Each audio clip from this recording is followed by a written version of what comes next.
जळगाव जिल्ह्यात मागील आठवड्यामध्ये वादळी वारा तर काही ठिकाणी गारपीट आणि मुसळधार पाऊस झाला। या वादळी वाऱ्यासह गारपीट आणि पावसामुळे जळगाव जिल्ह्यातील शेतकऱ्यावर मोठं आर्थिक संकट या ठिकाणी येऊन ठेपलेलं आहे। आपण जर बघू शकतो तर आपण जळगावच्या या नशिराबाद शिवारातील केळीच्या या शेतामध्ये आलेलो आहोत आणि एकीकडे जर बघितलं कृषी विभागाच्या माध्यमातून सांगण्यात आलेलं आहे की जळगाव जिल्ह्यामध्ये तब्बल 10,000 हेक्टरहून अधिक पिकांचे मोठे नुकसान झाल्याचं या ठिकाणी नमूद करण्यात आलेलं आहे।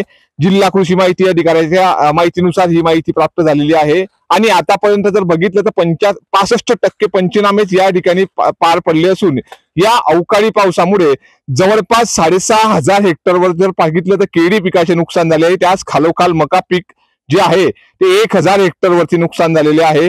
अशा विविध पिकांचे नुकसान होऊन आपण जर बघतोय तर या ठिकाणी आंतरपीक घेतलेले या केळी उत्पादक शेतकऱ्याची पपई देखील या ठिकाणी आपण बघतो या ठिकाणची पपई देखील जमीनदोस्त झालेली चित्र दिसून येत आहे। एकीकडे आर्थिक संकटात सापडलेला हा शेतकरी आता आसमानी संकटात देखील सामोरे जातो आहे।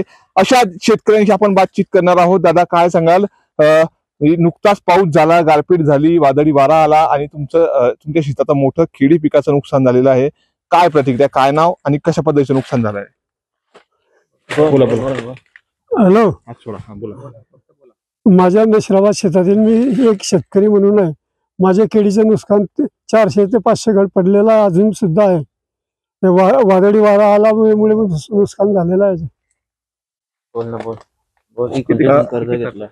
किती खर्च झाला होता आणि काय काय नुकसान झालेलं आहे? आता कर्मचारी काय, मजूर काय करतायत त्या ठिकाणी? जवळजवळ मी 75,000 रुपयाचं रोप आणलेलं होतं, त्याला 2.5 ते 3 लाख रुपये ठिबक सर्व खर्च आलेला आहे। आता त्याला फेकण्यासाठी सुद्धा 50,000 रुपये खर्च येत आहे, तरी लक्ष द्यावे आमच्याकडे।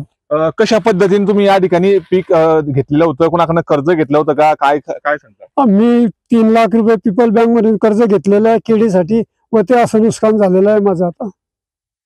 तर आपण बघतोय की शेतकरी राजा हा कुठेतरी कर्ज घेऊन या ठिकाणी आपण बघतोय की कर्ज घेऊन शेती ही लागवड केलेली होती, मात्र या आसमानी संकटामुळे पुन्हा तो हवालदिल झालेला आहे। अजून काही शेतकरी वर्ग आहे, दादा काय सांगाल, तुमच्या देखील शेतामध्ये या ठिकाणी जर केळीचं चित्र बघितलं तर पूर्ण केळी अर्ध्याहून जास्त केळी जमीनदोस्त झाल्याचं चित्र आहे, काय तुमची प्रतिक्रिया?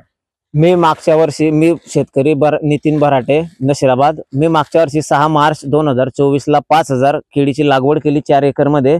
त्यामध्ये थोडं 1,000 एखादी अर्धा पाऊण एकर पपईची लागवड केली।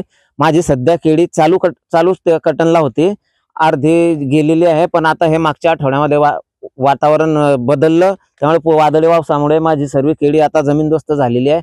मागच्या हप्त्यामध्ये पंचनामा केला, पण पंचनामा करून सुद्धा काही फायदा नाही, कारण की 2 वर्षाचे माझे अजून पंचनामा केलेला ते पैसे बँकेमध्ये पडलेले नाहीये।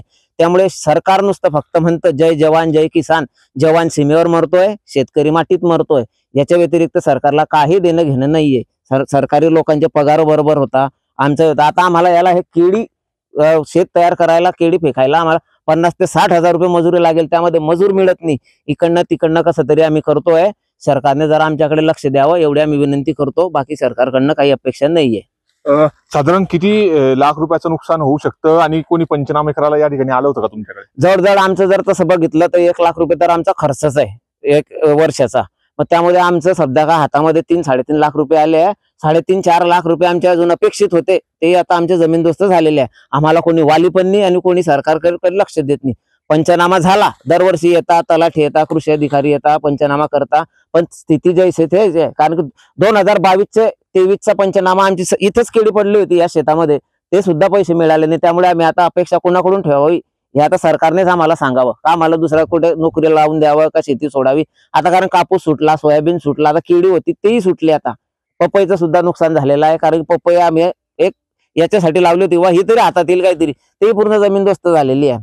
त्यामुळे आता सरकारने थोडं लक्ष घालावं आणि आमच्या काय नुकसान भरपाई असेल ते आम्हाला करून द्यावे, कारण की एकदा नुकसान झाल्यावर सरकारला तर ते काही माहित नसेल कसं होतं काय होतं, पण त्यांनी समक्ष येऊन पाहावं शेतकऱ्याच्या बांधावरती, शेतकरी काय करतो, कुणाकडनं कर्ज घेतो, काय करतो।